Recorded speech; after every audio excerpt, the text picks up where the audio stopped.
The morning of November 9th, 2024, arrived with a crisp London chill that seemed to whisper of the solemn occasion ahead.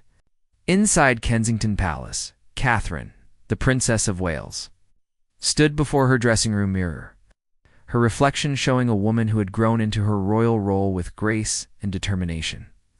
Today was not just another royal engagement. It was the annual Festival of Remembrance at the Royal Albert Hall. One of the most important events in the royal calendar, her lady-in-waiting Sarah carefully arranged the final touches of Catherine's outfit on the nearby chair. The black coat dress, tailored to perfection by one of London's finest designers, hung with elegant simplicity.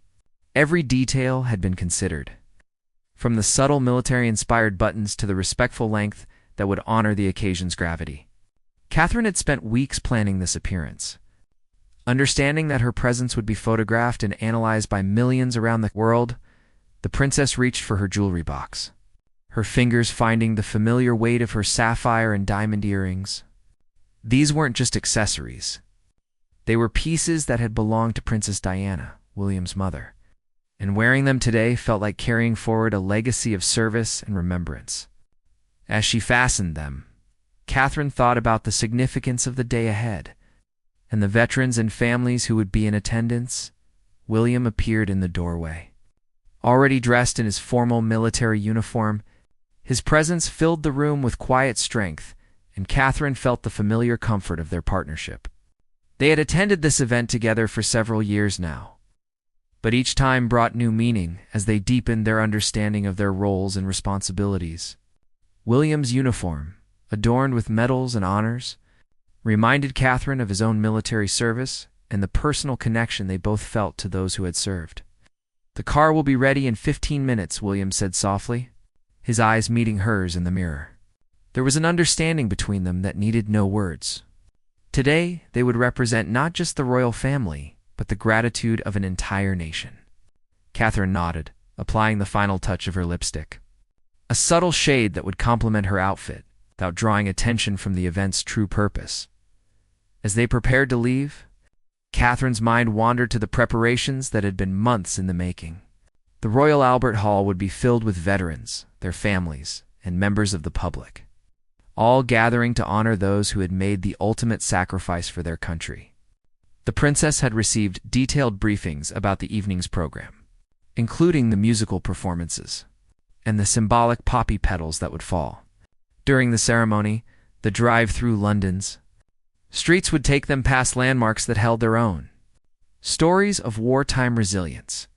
Catherine had always been moved by London's history, particularly the way the city had endured during the darkest days of World War II. Today, as they made their way to the Royal Albert Hall, those stories seemed especially relevant and poignant. Her thoughts turned to the conversations she had been having with palace staff about ways to modernize royal engagements while maintaining their traditional significance. The Remembrance Festival was one event where tradition and innovation could work together beautifully. Social media would allow the ceremony to reach audiences around the world, spreading the message of remembrance far beyond the walls of the Royal Albert Hall. Catherine checked her appearance one final time, ensuring that her poppy pin was perfectly positioned on her lapel. The red poppy, symbol of remembrance, would be worn by nearly everyone in attendance tonight. For her, it represented not just the fallen soldiers but all those who had been touched by war and conflict. She thought about the Gold Star families she had met over the years, their strength in the face of unimaginable loss, inspiring her own commitment to service. The princess gathered her small evening purse, inside which she carried only the essentials for the evening. Her phone, carefully managed by her private secretary, would remain silent during the ceremony out of respect for the occasion. She had learned early in her royal career that even the smallest details mattered when representing the crown, and tonight would be no exception. As they descended the palace stairs together, Catherine felt the weight of anticipation. The Royal Albert Hall, with its distinctive circular architecture and rich history, had hosted this ceremony for decades. Tonight, she and William would take their places in the royal box, visible to all in attendance and to the millions watching around the world. The responsibility was significant. But Catherine had long since learned to channel any nervousness into focused attention on the people and purpose before her. Their security detail was already in position. Having coordinated every aspect of the evening's logistics, Catherine knew that behind the scenes, dozens of people had worked tirelessly to ensure that this evening would run smoothly and safely. From the palace staff to the event organizers at the Royal Albert Hall, everyone understood the importance of getting every detail right. The final moments before departure were always quiet ones for Catherine. She used this time to center herself, to remember the real reason for the evening ahead. This wasn't about fashion or photography, though she understood those elements were part of her role. This was about honoring service, sacrifice, and remembrance. As she and William prepared to step into their official car, Catherine carried with her the hopes and respect of all those who would be represented in the ceremony ahead. The evening promised to be emotionally powerful, filled with music, tributes, and moments of profound silence. Catherine knew that by the end of the night, she would have been deeply moved by the stories of courage and sacrifice that would be shared. But for now, in these quiet moments before departure, she simply focused on being present and prepared for whatever the evening might bring. The royal convoy moved smoothly through London's evening traffic. Police motorcycle escorts clearing the path toward South Kensington. Catherine gazed out the tinted windows at the city she had come to love so deeply. The familiar red buses and black taxis shared the roads with tourists and locals, many of whom might not even realize they were witnessing a piece of royal history in motion. The normalcy of London life continuing around them always struck Catherine as beautifully democratic. As they approached the Royal Albert Hall, the magnificent Victorian building came into view with its distinctive dome silhouetted against the darkening sky. The hall's red brick facade was illuminated for the evening, creating an atmosphere of warmth and grandeur that seemed perfect for such a meaningful occasion. Catherine could see crowds beginning to gather outside, some hoping for a glimpse of the royal family, others simply arriving early for the ceremony. Inside the car, William reviewed the evening's program one final time. The Festival of Remembrance would include performances by military bands, choirs, and special tributes to different branches of the armed forces. Catherine knew that each segment had been carefully planned to honor specific groups and commemorate particular aspects of military service.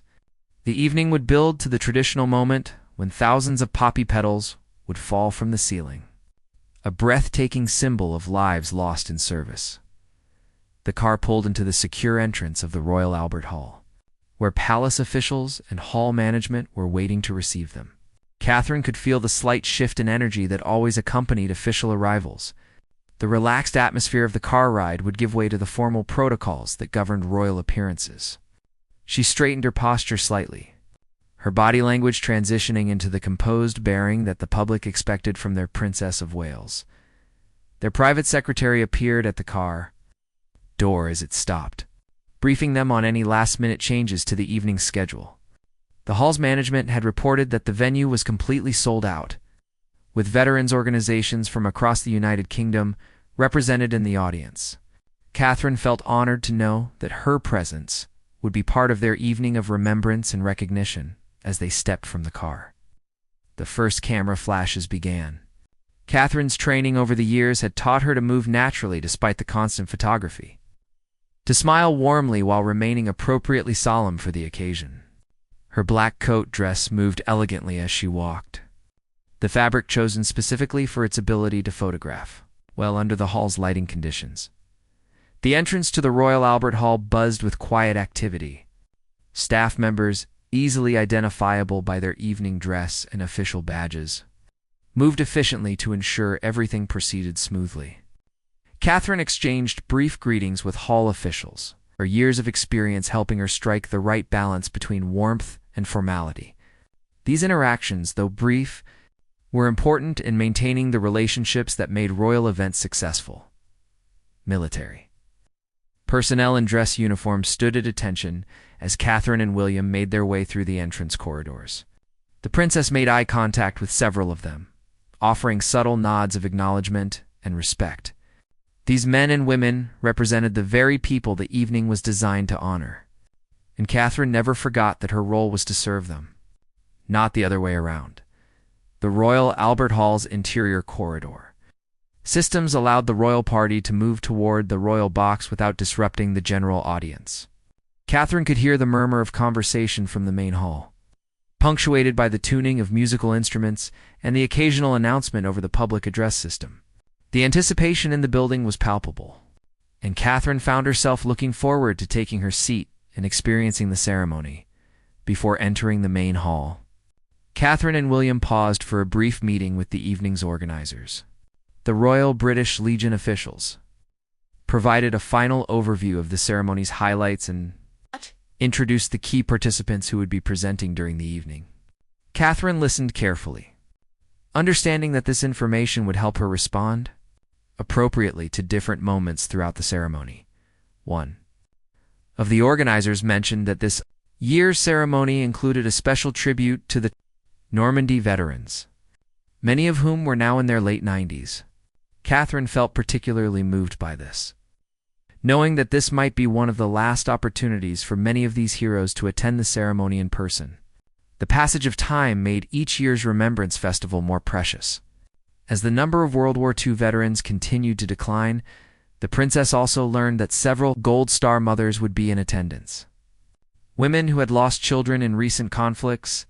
Catherine made a mental note to acknowledge them if the opportunity arose during the reception following the ceremony. Her work with military families had taught her how meaningful personal interactions could be for those who had sacrificed so much as they prepared to enter the main hall. Catherine could hear the sound of the evening's first musical number beginning. The Royal Marines Band was performing a stirring march that set the tone for everything that would follow. The music seemed to echo through the building's corridors, building anticipation for the formal beginning of the ceremony. Catherine adjusted her poppy pin one final time and checked that her earrings were secure. In just moments, she and William would take their places in the royal box. Visible to everyone in attendance and to the television cameras that would broadcast the ceremony around the world, the responsibility of representing the nation's gratitude would officially begin as they entered the hall. The double doors to the main hall stood ready to open, and Catherine could see the magnificent interior space waiting beyond. The Royal Albert Hall's circular design meant that nearly every seat would have a view of the royal box, making their presence both an honor and a responsibility. As the doors began to open and the first notes of the national anthem reached their ears, Catherine prepared to step into one of the most significant royal ceremonies of the year.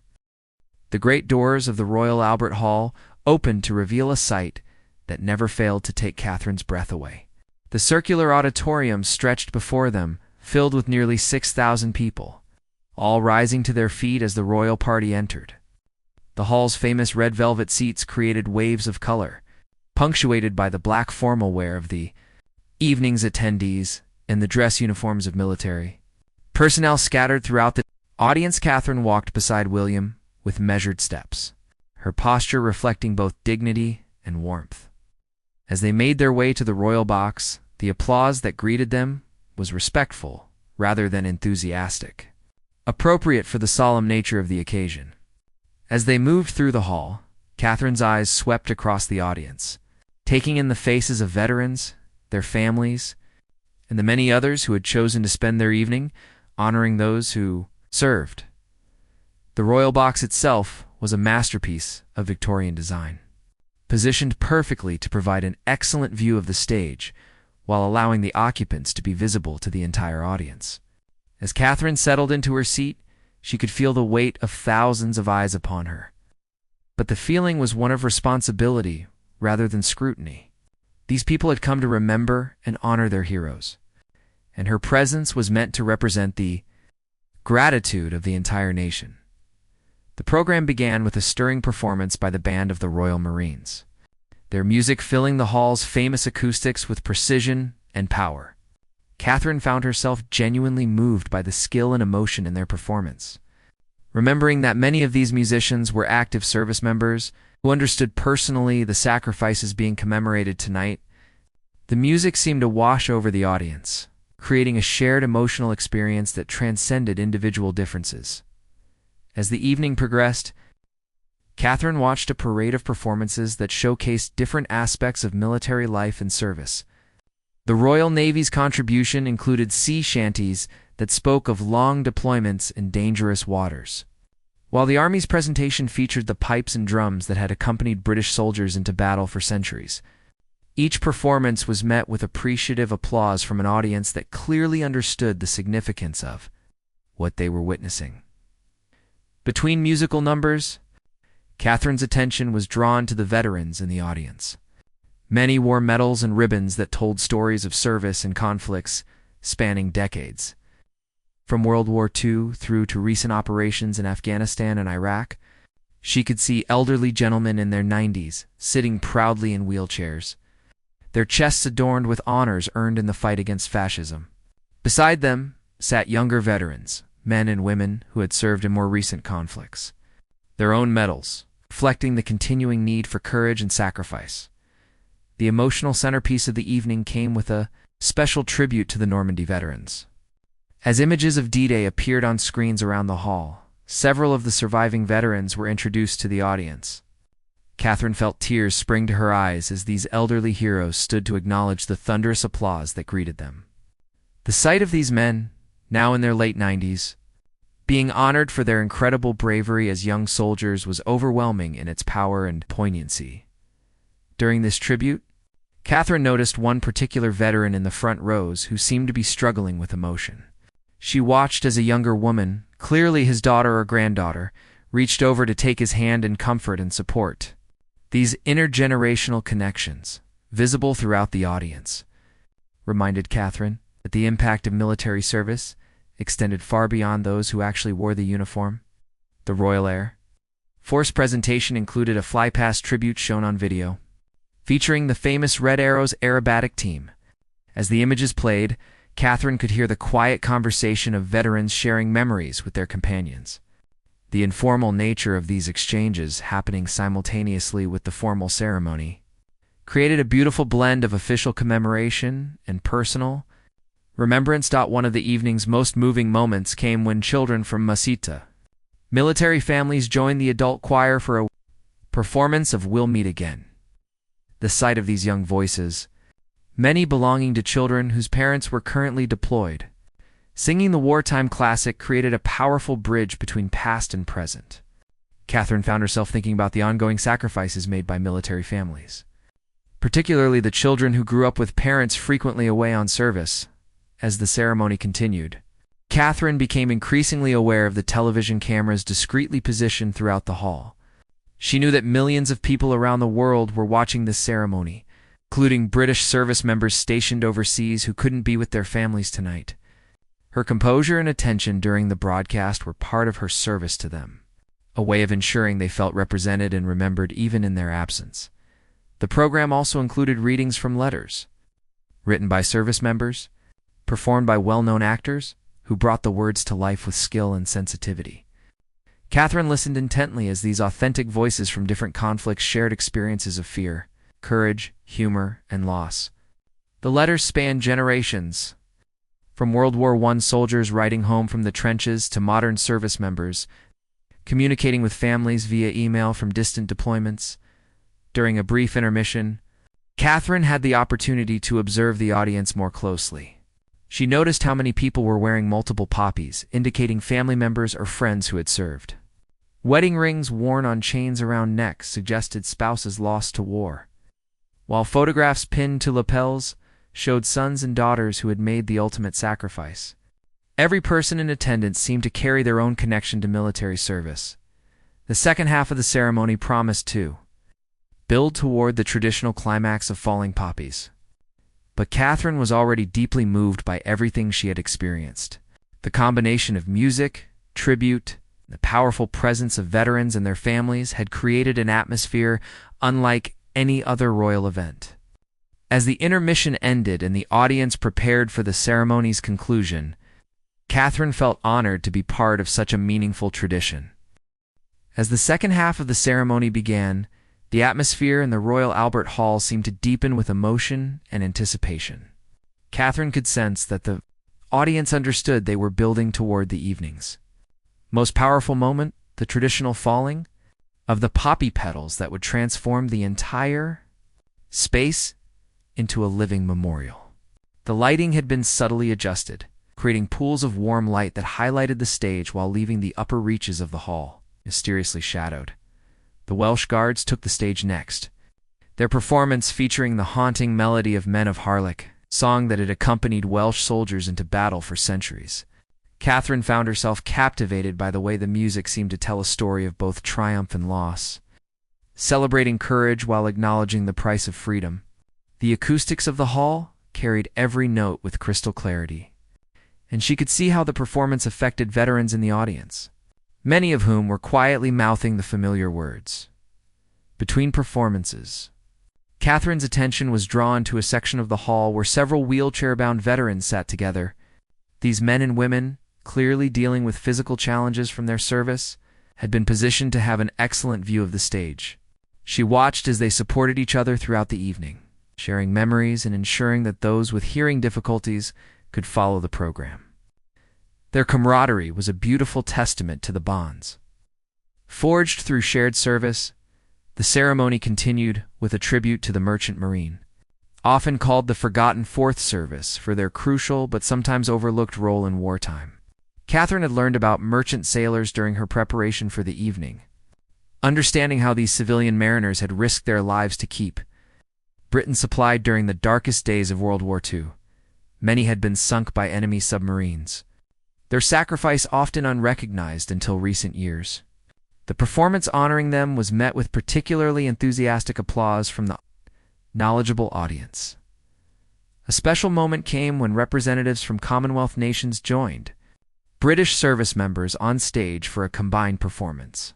Catherine watched as uniforms from Canada, Australia, New Zealand, and other Commonwealth countries blended together, representing the international nature of many conflicts and the shared sacrifices of allied nations. The music they performed together seemed to bridge distances and differences, creating a powerful symbol of cooperation and mutual respect. The emotional intensity continued to build as the ceremony featured a reading from the poem In Flanders Fields, the famous words, written during World War I, were delivered by a young cadet whose clear voice carried through the hall with remarkable presence. Catherine noticed how the audience fell completely silent during the recitation, hanging on every word of the poem that had become synonymous with remembrance itself. Even the youngest children in attendance seemed to understand the significance of the moment. As the evening progressed, Catherine became increasingly aware of the television broadcast reaching audiences around the world. She knew that British service members stationed in various overseas locations were watching this ceremony, perhaps gathering around screens in military bases from Afghanistan to the Falkland Islands. Her steady, respectful presence in the royal box was part of the message being sent to them that their service was recognized and valued by the very highest levels of British society. The program included a contemporary element when a current service member shared his experience of deployment through a recorded video message. The young soldier, speaking from his barracks, talked about the meaning of remembrance for his generation and how the sacrifices of previous generations inspired current service members. Catherine found his words particularly moving, as they connected the historical focus of the evening with the ongoing reality of military service. One of the most touching performances featured a military spouse choir, composed of partners of currently deployed service members. These women and men, dealing with the daily challenges of solo parenting and managing households while their partners served overseas, sang with voices that carried both strength and vulnerability. Catherine thought about her own experience with Williams' military service and felt a deep connection to these families who were making ongoing sacrifices for their country. The technology of the evening was seamlessly integrated with tradition as large screens around the hall displayed photographs sent in by families of fallen service members. These images showed young faces full of hope and determination, men and women who had answered their country's call and paid the ultimate price. Catherine found herself studying these faces, trying to imagine the families who treasured these photographs and the stories that lay behind each smile. During a particularly moving musical interlude, Catherine noticed an elderly woman in the audience who was clearly struggling with emotion. A younger man beside her, probably her son, gently offered his handkerchief and placed a comforting arm around her shoulders. These small acts of kindness and support, multiplied throughout the audience, created a sense of community that went beyond the formal structure of the ceremony. The build-up toward the evening's climax was carefully orchestrated, with each element adding to the emotional weight of the occasion. Catherine could feel the anticipation in the hall as the audience sensed that the most significant moment was approaching. The lighting continued to evolve, and she noticed technical preparations happening discreetly above their heads as crews prepared for the poppy drop that would conclude the ceremony as the penultimate performance began. Catherine reflected on how the evening had exceeded even her high expectations. The combination of military precision, artistic excellence, and genuine emotion had created something truly special. She felt privileged to be witnessing not just a ceremony, but a living expression of gratitude that connected past, present, and future in ways that mere words could never accomplish. The stage was set for the evening's most powerful moment, and Catherine prepared herself emotionally for what she knew would be an unforgettable conclusion to an already extraordinary evening. The moment everyone had been waiting for arrived with a subtle change in the hall's atmosphere. The lighting dimmed to a warm golden glow that seemed to embrace the entire audience in reverent anticipation. Catherine felt her pulse quicken slightly as she recognized the beginning of the ceremony's most sacred tradition, the falling of the poppy petals that would transform the Royal Albert Hall into a living memorial for the fallen. Above their heads, hidden mechanisms that had been carefully prepared throughout the day began their silent operation. Catherine knew that thousands of red paper poppies were positioned in the hall's famous dome, ready to descend like gentle snow to honor every life lost in service. The technical precision required to create this moment was remarkable, but it would be the emotional impact that everyone would remember long after the evening ended. The combined military bands began the opening notes of the last post, a haunting bugle call that had marked military funerals and memorial services for over a century. The familiar melody seemed to rise from the stage and fill every corner of the magnificent hall, carrying with it the weight of countless farewells and the promise of eternal remembrance. Catherine felt goosebumps rise on her arms as the pure, clear notes echoed through the space. As the first poppies began to fall from the dome high above, a collective intake of breath could be heard throughout the audience. The red petals descended slowly, almost floating rather than falling, creating streams of color that caught the hall's lights like gentle rain.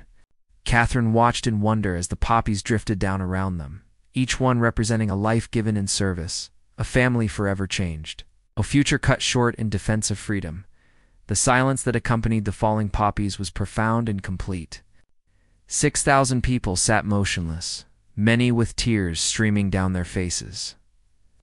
As the simple paper flowers continued their graceful descent, Catherine felt her own eyes filling with tears as she thought about all the individuals represented by these floating symbols, young men and women who had left homes and families to serve, many never to return. Some of the poppies landed gently on the stage, where they were allowed to accumulate undisturbed. Others drifted into the audience, settling on shoulders, laps, and outstretched hands. Catherine watched as people carefully caught the petals, holding them tenderly as if they were precious relics. An elderly veteran near the front of the hall held a single poppy to his chest, his weathered face reflecting decades of memories and loss. The technical beauty of the moment was matched by its emotional power. The poppies seemed to fall in slow motion, creating patterns and swirls as they moved through the air currents of the great hall. Children in the audience watched with wide eyes, perhaps experiencing this tradition for the first time and beginning to understand its significance. Their innocent wonder added another layer of meaning to the ceremony, representing hope for a future built on the sacrifices being commemorated. As the poppy fall continued, Catherine noticed how it affected different groups in the audience in different ways. Gold Star mothers and fathers, who had lost children in service, seemed particularly moved, some clutching photographs of their fallen sons and daughters. Veterans who had survived conflicts but lost comrades watched with the weight of survivors' guilt and grateful remembrance. Young service members in attendance understood that they were seeing a preview of how their own sacrifices might one day be honored. The symbolism of the falling poppies extended beyond individual loss to encompass the broader themes of the evening. Each flower represented not just a death, but a life fully lived in service to others. They honored courage in the face of fear, dedication in the face of hardship, and sacrifice in the face of overwhelming odds. The gentle way they fell seemed to suggest peace and rest after struggle, comfort after pain. Catherine found herself thinking about the families represented in the hall, grandparents who had lived through World War II, parents who had endured more recent conflicts, and children who might face future challenges. The intergenerational nature of military service and sacrifice was made visible through the shared experience of watching these memorial poppies descend. Each generation understood loss in its own way, but all were united in their respect for those who had served. The duration of the poppy fall was carefully timed to allow for reflection without becoming overwhelming. As the last petals settled into place, the hall remained silent for several more moments, everyone seemingly reluctant to break the spell of remembrance that had been cast. The stage was now carpeted with red poppies, creating a visual representation of the fields of remembrance that existed in communities across the United Kingdom. When movement finally resumed, it was gentle and respectful. No one rushed to leave or spoke loudly. Instead, the audience seemed to understand that they had participated in something sacred. Veterans were helped to their feet by younger family members, while children asked quiet questions about what they had witnessed. The poppies that had landed among the audience were carefully preserved, many people tucking them into programs or pockets as keepsakes of the evening. Catherine herself had caught several poppies during the ceremony, and she held them carefully in her lap. These simple paper flowers would be preserved in the royal collection, joining artifacts from countless other ceremonies and events that had marked significant moments in the nation's history. But more than historical artifacts, they represented her personal connection to the evening and her role in honoring those who had served. The transition from this deeply moving moment to the ceremony's conclusion would require careful handling. The audience needed time to process what they had experienced, while also being gently guided toward the evening's end. The organizers had planned for this emotional transition, understanding that the poppy fall was not just the climax of the ceremony, but also a moment that required respectful aftermath. The conclusion of the Festival of Remembrance required a delicate balance between maintaining the solemn atmosphere created by the poppy fall and providing proper closure for the evening's emotional journey.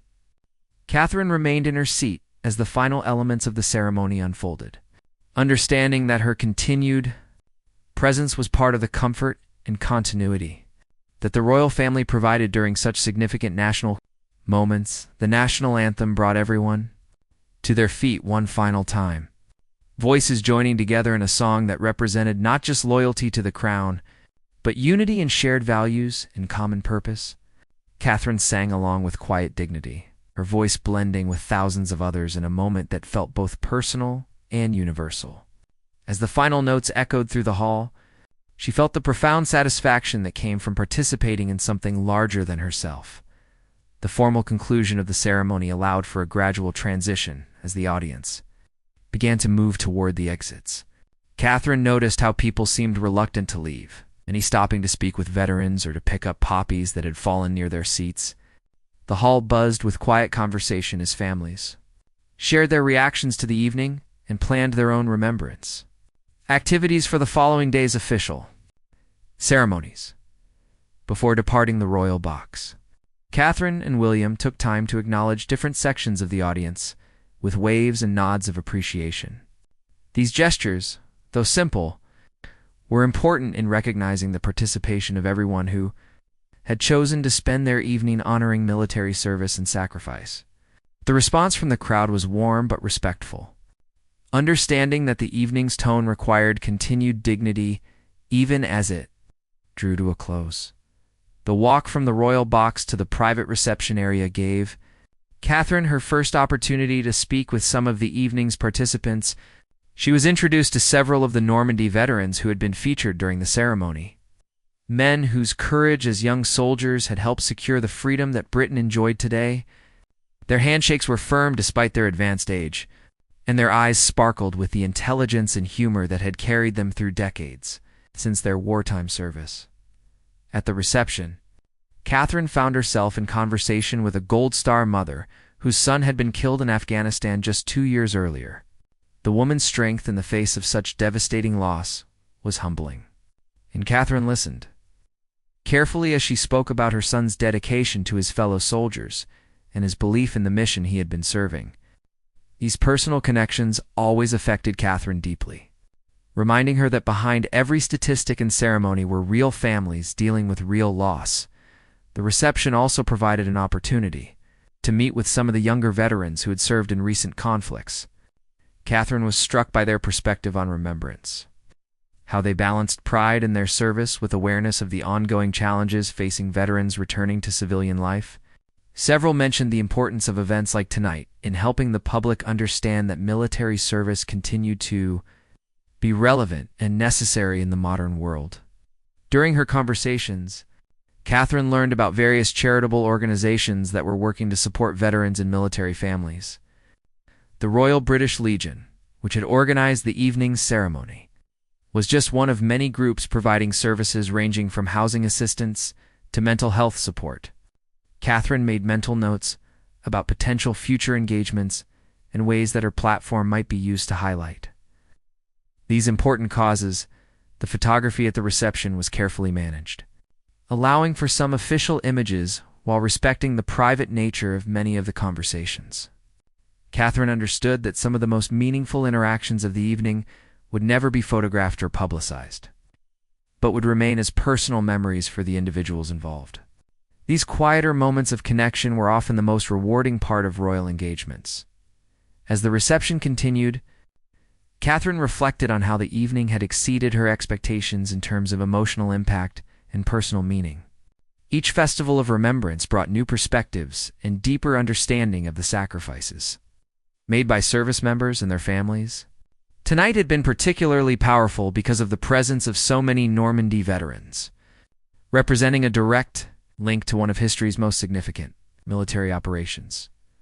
The logistics of departure were as carefully planned as the arrival had been, ensuring that Catherine and William could leave without disrupting the continuing conversations among veterans and their families. Many of the attendees would remain at the hall for some time, reluctant to end an evening that had provided such meaningful connection and remembrance. The informal continuation of the ceremony, through personal interactions, was as important as the formal program had been. During the car ride back to Kensington Palace, Catherine and William shared their reactions to the evening's most powerful moments. Both had been deeply moved by the Poppy Fall and the opportunity to meet with veterans and families. They discussed potential follow-up activities and ways to maintain connections with some of the organizations they had encountered during the reception. The return journey through London's quiet evening streets provided time for reflection on the day's significance. Catherine thought about how the ceremony connected past and present, honoring historical sacrifices while recognizing ongoing service and commitment. The royal family's participation in events like this was one of the ways they could provide continuity and stability while highlighting causes that might otherwise be overlooked. As they arrived back at the palace, Catherine felt the deep satisfaction that came from participating in a truly meaningful royal engagement. The evening had reminded her why public service mattered and how the platform of royalty could be used to honor those who deserved recognition and support. Tomorrow would bring new responsibilities and engagements, but tonight's memories would remain as a reminder of the deeper purpose behind all royal duties. The poppy petals Catherine had collected during the ceremony would be carefully preserved, joining other mementos that marked significant moments in her royal career. But more than souvenirs, they represented her ongoing commitment to honoring service and sacrifice, a responsibility she carried with both privilege and profound respect.